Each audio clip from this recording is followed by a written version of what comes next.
fight tonight.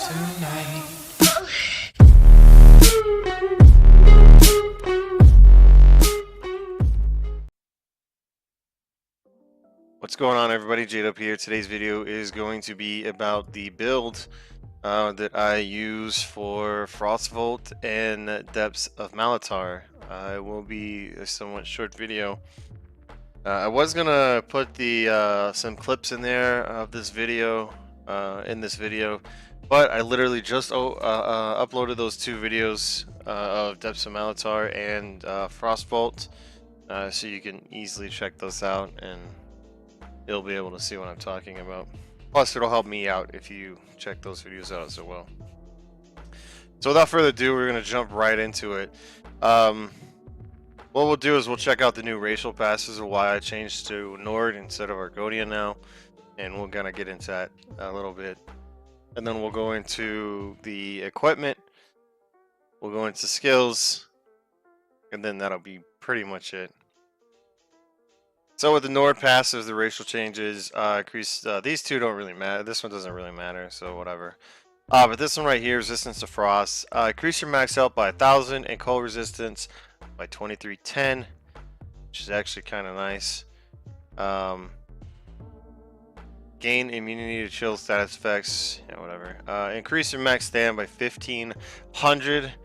When you take damage, you gain 5 ultimate. This effect can occur once every 10 seconds. Now this is actually, you look at it and you're probably like, that's kind of OP, but I don't know how it's gonna work. It's actually really cool, and it works really well with this setup. It's absolutely insane how well this works. So we'll get into it. This will increase your physical and spell resistance by 3960. That is absolutely insane. This should honestly be like 2,000, like a flat value of like 2,000. 3960 is it's so much.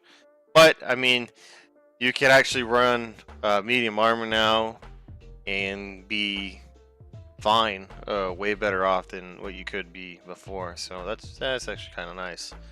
But anyways, let's get into the gear. So we're gonna pop we'll do our character sheet gear, and then we'll do our skills. So we're going to pop our balance to proc that major ward and resolve, and we were at 32k, 32.7k spell, 34.8k physical. Now this isn't something you should be too worried about. Yes, we are over cap, we know this, but obviously mixed with 6,300 from spell and physical resistance is going to be absolutely insane. So when you proc this, when you hit balance or hardened armor, whichever you use, and then blood spawn procs, this turns into about 3,900, and this one is like 39,000 and 41,000. It's whatever. It doesn't really matter. The whole point of this build is to gain ulti as quick as you possibly can. And I found this way to be pretty nice and extremely cheap on how to get this gear. So if you want some cheap gear, like this is probably the way to go. So we're gonna look at our stats. We're at 15.8k magicka, 40.8k health, 20.4k stamina. If you're with a warden, you get that toughness, so you'll get a little bit extra, excuse me. You could lower this to like 38, but I just put an easy 40k. I actually put it at 37.8 or whatever, but then I put all this armor on and I just wasn't thinking, and I didn't want to reset my attributes again, because I did it like 5 or 6 times and I was just like, not again. So you can go whatever you feel comfortable in health. I like anywhere from 37 to 40k health, and I'm literally like, okay. So it's totally on whatever you like. I just did a little bit more health because I know there's newer tanks out there. I know there's beginner tanks, and some people that's been playing the game for a while but want to kind of experiment with tanking. This build's a lot of fun. This build will help you if you're a beginner, and it will help you if you're just wanting to start getting into tanking, or if you're a little bit more experienced in tanking but you still can't figure out a way to deal with the steam from frostvault, this build will help you. So those are our stats. Now gear. We're looking at blood spawn. The reason we got blood spawn is when you take damage, you get a 6% chance to generate 14 ultimate and increase your physical and spell resistance by 6300 for 6 seconds. This effect can occur once every 6 seconds. So as soon as this goes down, it can pretty much proc again. Excuse me. You get stam recovery with it, which absolutely is like whatever. You don't really, you don't really block that much anyways, so you know, it helps out some, I guess. Anyways, the main reason why you're wearing Bloodspawn is for the 14 ultimate that you get roughly every 6 to 10 seconds, depending on how much damage you're taking. And that's the main reason why. As far as traits go for the helm, I personally like Infused. I just have Sturdy, and then I have Well Fitted for shoulders. That's the only reason why I haven't golded it out yet. I didn't mind Sturdy on the helm, but I personally like Infused on the big pieces, which is helm, chest, and legs, and then everything else in Sturdy or Well Fitted, depending on what you're doing. But yeah, I like Sturdy on shoulders and everything else. But anyways, yeah. So that's the first monster set. The other monster set that you could possibly use is Earthcore. You could definitely use Earthcore. It's a fantastic set. It's actually too OP, to be honest. It's really good for PvE, and it's even better for PvP in some aspects. Just really OP. Another set you could possibly use is the new set Stonekeeper, which is actually a really nice set. I tested it on PTS and the new dungeons. I've tested it in a few trials. This is actually a really cool set, to be honest. Basically, when you block, you gain a stacks of energy. The stacks of energy look like a little skeever. If you have just the regular in-game combat shit, so you go to add-ons, or not add-ons, excuse me, go to settings, go to combat, go all the way down, go to always show, on, off from others, on log effects, and then off on permanent. And what it'll do, it'll show a little box right above here, and it'll be looking like just like a little rat, and it'll count up to charges. It'll be in the little corner. It'll say like 1, 2, 3, obviously all the way up. Excuse me. Excuse me. Sorry about that. I tried to mute the mic, but it didn't happen. I apologize. Okay. So anyways, yeah. So it counts up to 6, and there's a way that you can kind of increase the healing you get from it. So give me a quick second. I'll equip it right quick, and I'll show you what I'm talking about. Let me actually turn some sound on so you guys can hear. Alright, so as you can see, we're at 5164 stamina magicka. That's going to be flat. Obviously, if you increase it, I'm sure it increases the value of what you get in return. But we're at 5938 health. Remember that, 5938. Hit an igneous right quick. Now we're at 7229, and I'm sure that's only going to increase if you gold it out. I haven't even tried to gold it out or not, but you could test that out if you want to. Just put it in one of the slots and see if it gets, you know, golded out or whatever, if it increases. Anyways, long story short, you can increase literally any healing you're gonna get done to you with igneous shields. So just keep that in mind. That's because of the mending. Anyways, this is a valuable option as well. The only reason why I stay with Bloodspawn is for the simple fact that it is absolutely insane trying to get your resources back. So we're at 42,840 health over 6 seconds. Mending should be gone, and then if we don't have mending out, we're at 35,190. So when you see this proc, you definitely want to keep hitting igneous sometimes, if you can, to keep that healing going. But I personally like Bloodspawn. and you can definitely wear whatever you would like as far as monster sets go. Now, as far as the gear goes, at least two sets of the gear is, you know, pretty much set in stone. And the third piece set, the sword and board, and the rest of that I'm using is obviously up to you, whatever you like to use. As far as first gear goes, this is potatoes, or whatever the fuck it's called. It's I call it potatoes, right? Yeah, whatever. I call it potatoes.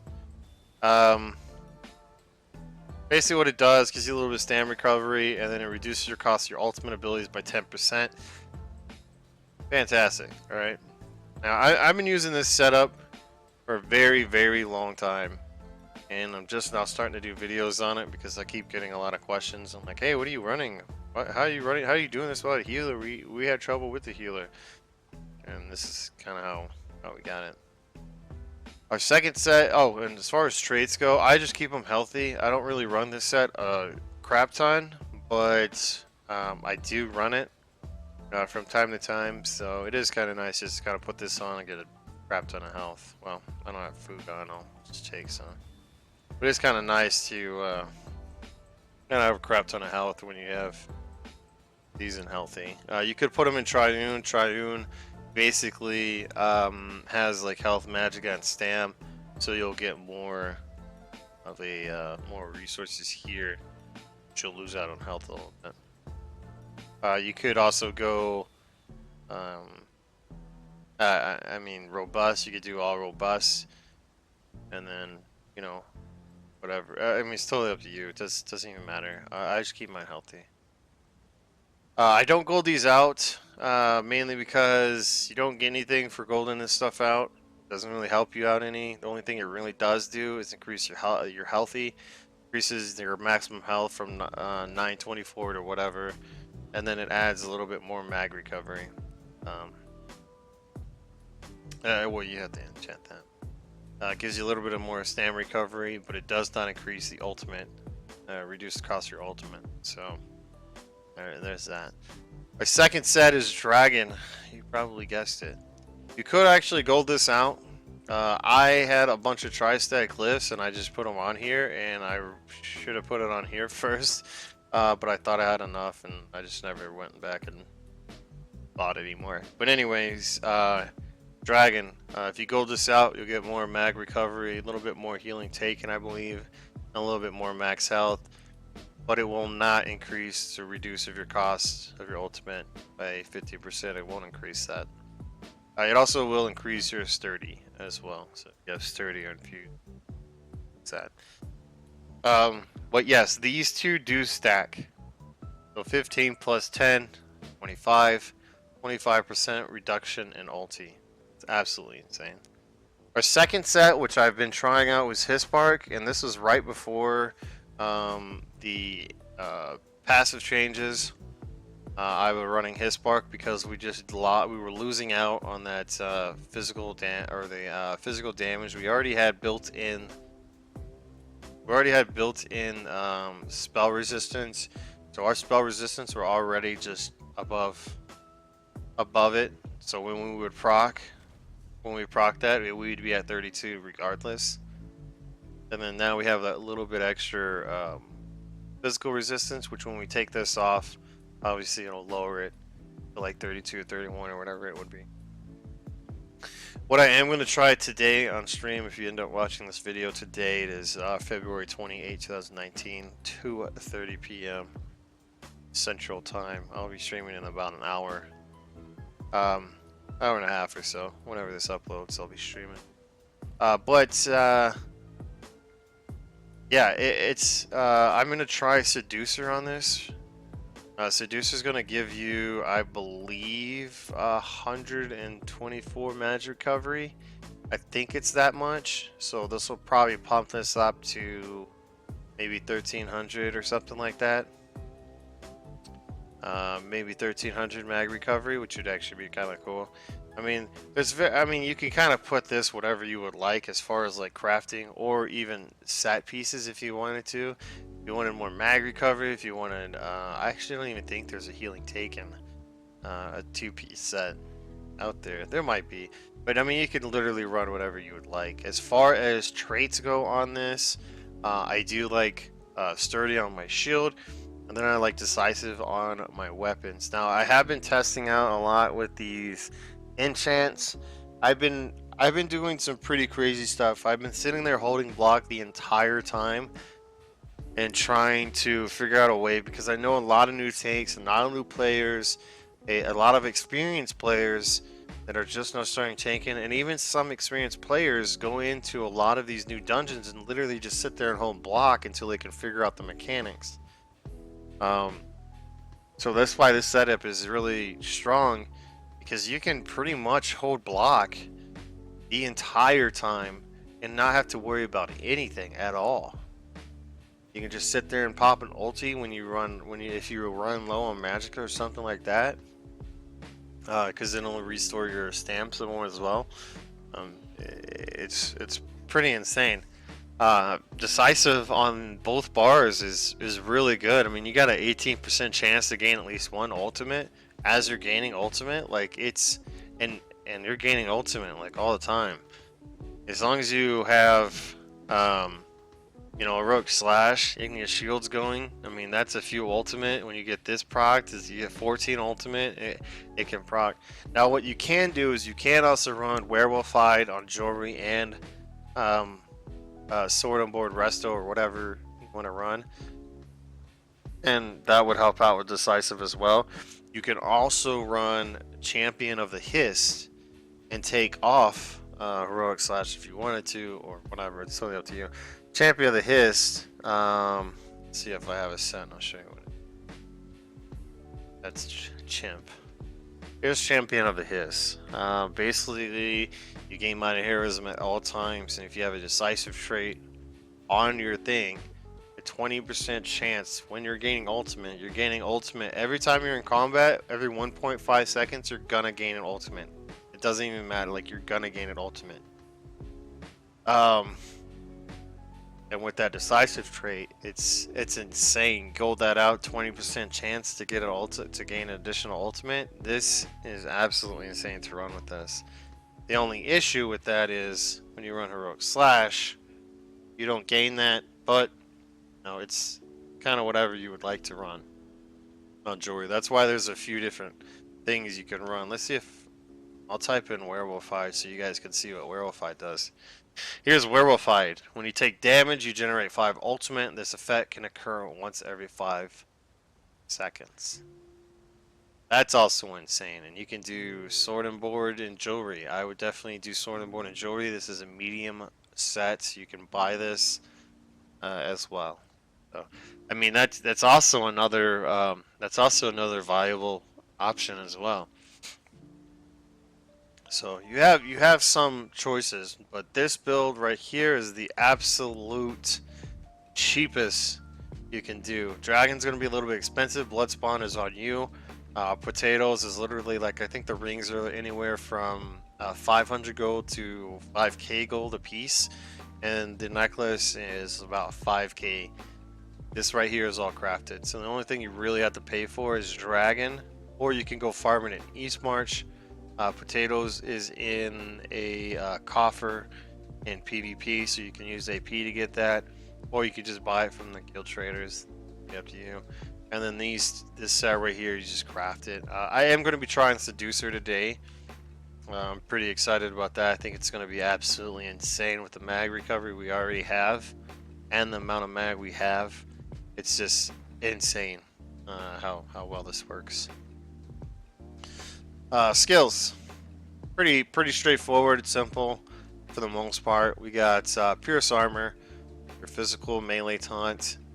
Then we got Green's Dragon Blood. I have it on my front bar just to be able to proc it very quickly. And where's it at? Increase your health recovery by 5%. Reach Draconic Power Ability slotted. Current bonus is 5%. Obviously, it doesn't really matter too much as far as health recovery goes. But, I mean, when you have this proc, it's okay, I guess. I mean, it doesn't really matter, honestly. But I just like this head being on my front bar. I just wanted to show you that passage just in case somebody who was in chat was going to be like, oh, well, you get 5%, healing recovery. Doesn't matter really that much in PvE. In PvP, it kind of matters a little bit. Anyways, I do have Vigor here. Now, this is kind of your flex spot. All right. This is honestly your flex spot. So Vigor, if you guys don't know what this is from Alliance War, it's a sultry.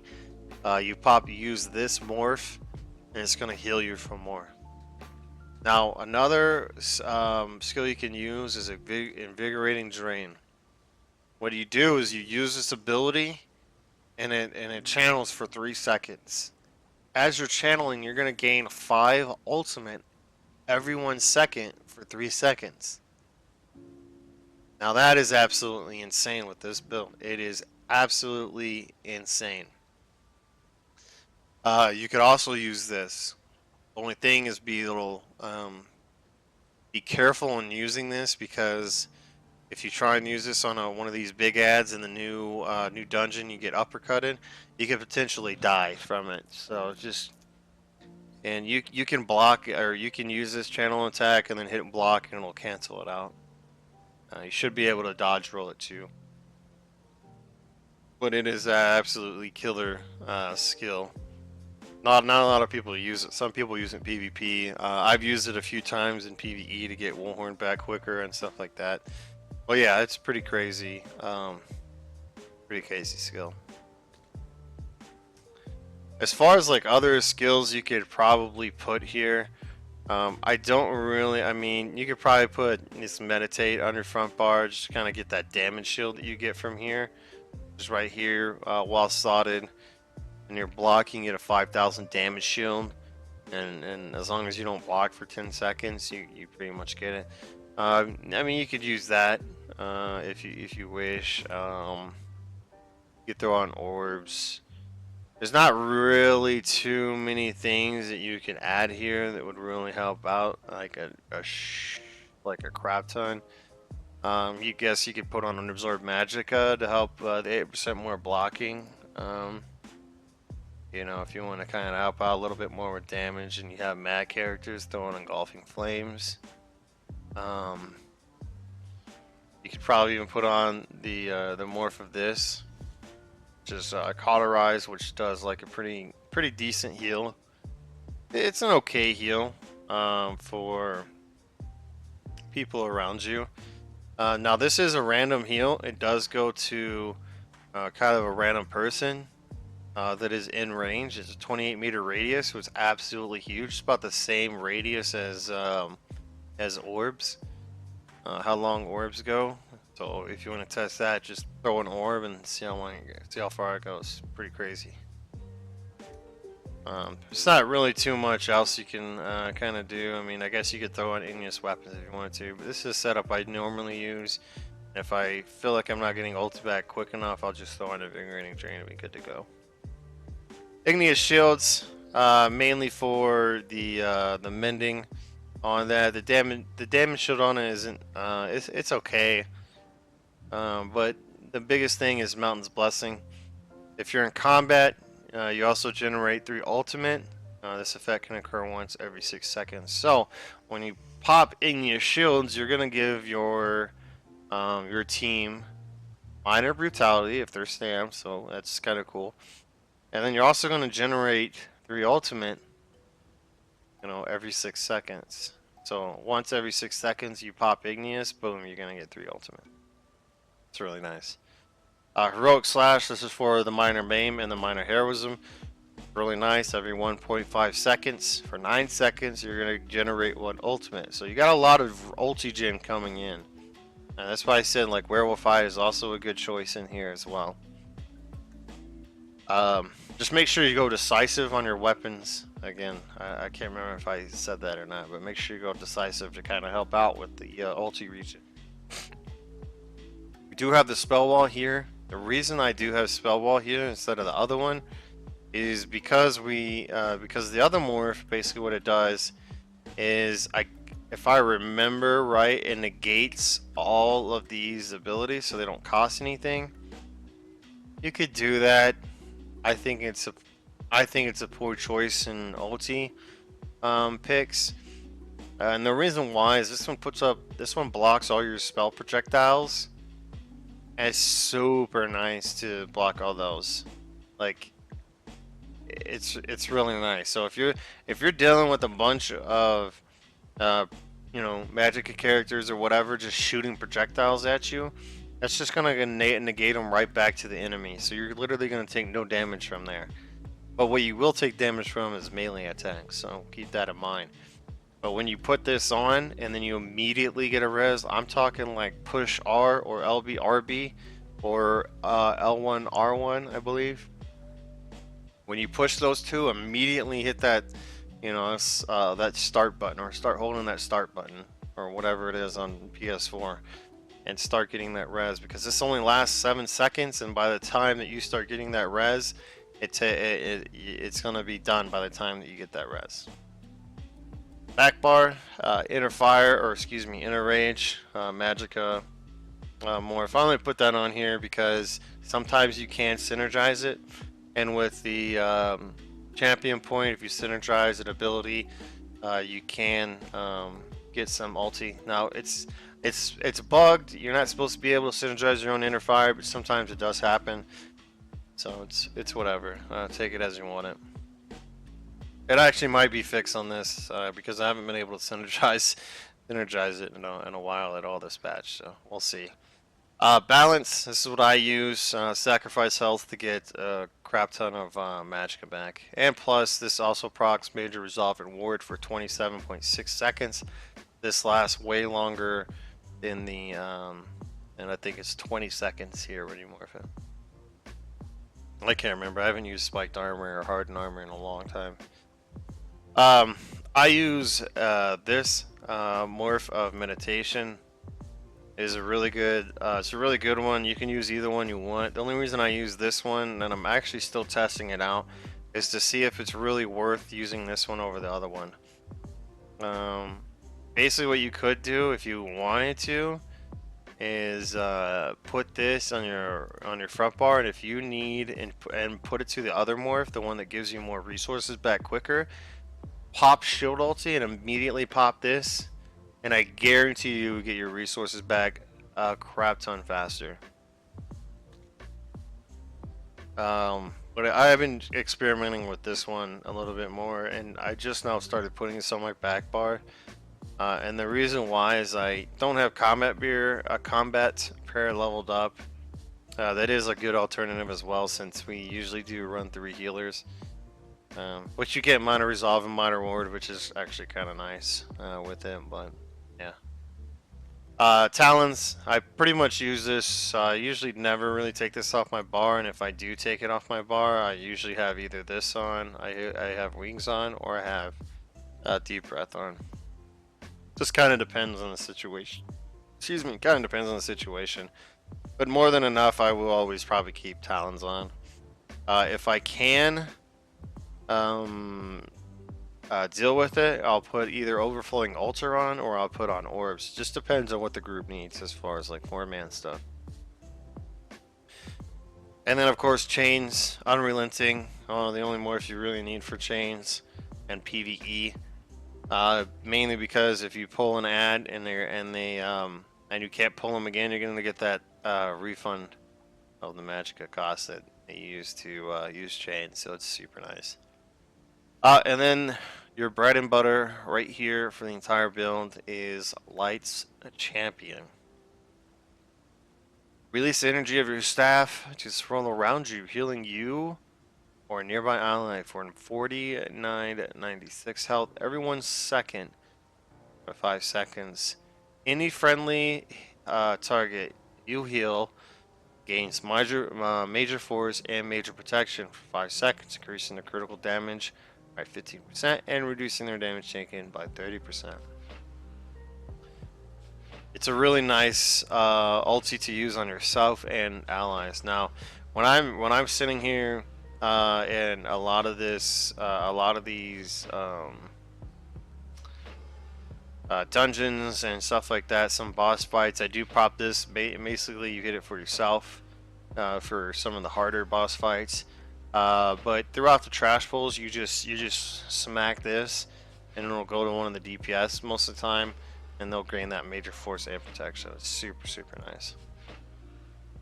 Alternative to these ultimates, what you could probably use standing on your back bar, and what this does, for those of you guys who don't know, we'll do not shifting, standard, yeah, standard or might. So what you could use, standard or might, it's actually a really nice one. It doesn't really matter about the major defile on the top, but basically what it does, standing in the area increases your damage done, not that part, but this part here, and reduces the damage taken by 15%. It's pretty huge, and it's a 193 ultimate. It's actually a 250 one, but with this setup, it's 193. So you're gonna get a crap ton of resources back if you pop that. And I would put that on your back bar. As far as front bar, I would just throw on magma if you don't have shield ulti or anything like that. This one is 154. It doesn't take long to get, and this is absolutely insane. You proc this, and you are pretty much not dying for at least a few seconds. Like, it's insane. If you use Jorvals, this actually does, if I remember right, Jorvals actually increases the length of this, but I can't actually remember. Don't quote me on that, but I can't remember if Jorvals actually does increase this or not, but if I remember right, it does. Yeah, other than that, that's pretty much it, guys. That's pretty much the build. Hopefully you guys enjoy that. That's pretty much it. I ain't got nothing else for you. There's other videos out, or there's other videos that I have up of frostvault and bolt, or what is it? Volts of malatar, or frostvault and depths of malatar. Both really good dungeons, well designed, awesome mechanics. I have the guides on the 2 previous videos I did yesterday, so definitely check those out if you want to know how to do some of these mechanics. There wasn't really any too bugged, so those of you guys that are on console, there's not really anything that's too buggy. There is one boss fight, the laser boss fight. If you watch the video, you'll know what I'm talking about. The laser fight, it is kind of buggy. Because sometimes it does go through the Centurion. You can jump over the lasers sometimes, but that's also really, that's also kind of, whatever. You can't dodge roll through it, you'll die. Well, yeah, that's pretty much it. Thank you guys for watching, man. I really do appreciate it. Thank you guys again for the support you guys have been showing me in stream, on Twitch, and along with subbing, liking videos and sharing them. It's truly an honor you guys are supporting me in this way. It's great. Thanks a lot. Other than that, you guys have a fantastic day, and we'll see you in the next video.